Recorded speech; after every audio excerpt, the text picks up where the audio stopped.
అయోధ్య రామ మందిర విరాళాల దుర్వినియోగం కేసులో ఉత్తరప్రదేశ్ పోలీసులు 8 మందిపై ఎఫ్ఐఆర్ నమోదు చేశారు. ఈ వ్యవహారంలో ఇప్పటికే 6గురిని అదుపులోకి తీసుకున్నారు.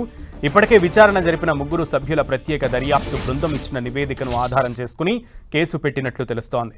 శ్రీరామ జన్మభూమి తీర్థక్షేత్ర ట్రస్ట్ అందజేసిన ఫిర్యాదు మేరకు రామ్ జన్మభూమి పోలీస్ స్టేషన్లో ఈ కేసు నమోదైంది. నిందితుల్లో అవినాష్ శుక్లా, అనుకల్ప్ మిశ్రా, మనీష్ యాదవ్, రామాశంకర్ మిశ్రా, రామాశంకర్ యాదవ్ అలియాస్ టిన్ను, సుభాష్ చంద్ర, కరుణేష్ పాండే ఉన్నారు. 2 నిందితులను డబ్బు స్వాధీనం చేసుకున్న తర్వాత అరెస్టు చేశారు. మరో 6గురిని కూడా అదుపులోకి తీసుకున్నారు. వీరిపై బిఎన్ఎస్లోని పలు సెక్షన్ల కింద పోలీసులు కేసు నమోదు చేశారు. మరోవైపు ఈ ఎఫ్ఐఆర్ నమోదవడంపై ప్రతిపక్షాలు తీవ్రస్థాయిలో మండిపడ్డాయి. సమాజ్వాదీ పార్టీ అధినేత అఖిలేష్ యాదవ్ ఎక్స్ వేదికగా స్పందించారు. ఇది బీజేపీ ప్రభుత్వంలో అన్యాయానికి పరాకాష్ట అని విమర్శించారు. చిన్న చిన్న చేపలను బలిచ్చి పెద్ద తిమింగలాలను రక్షించేందుకే ఈ నాటకం ఆడుతున్నారని ఆరోపించారు అఖిలేష్.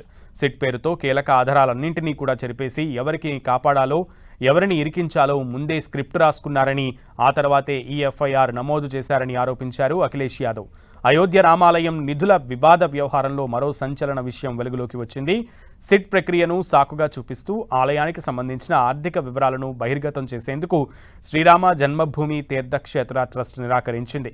చివరికి ప్రధానమంత్రి కార్యాలయం ద్వారా జిల్లా యంత్రాంగానికి అందిన లేఖకు కూడా సమాధానం ఇచ్చేందుకు ట్రస్ట్ ఒప్పుకోలేదు.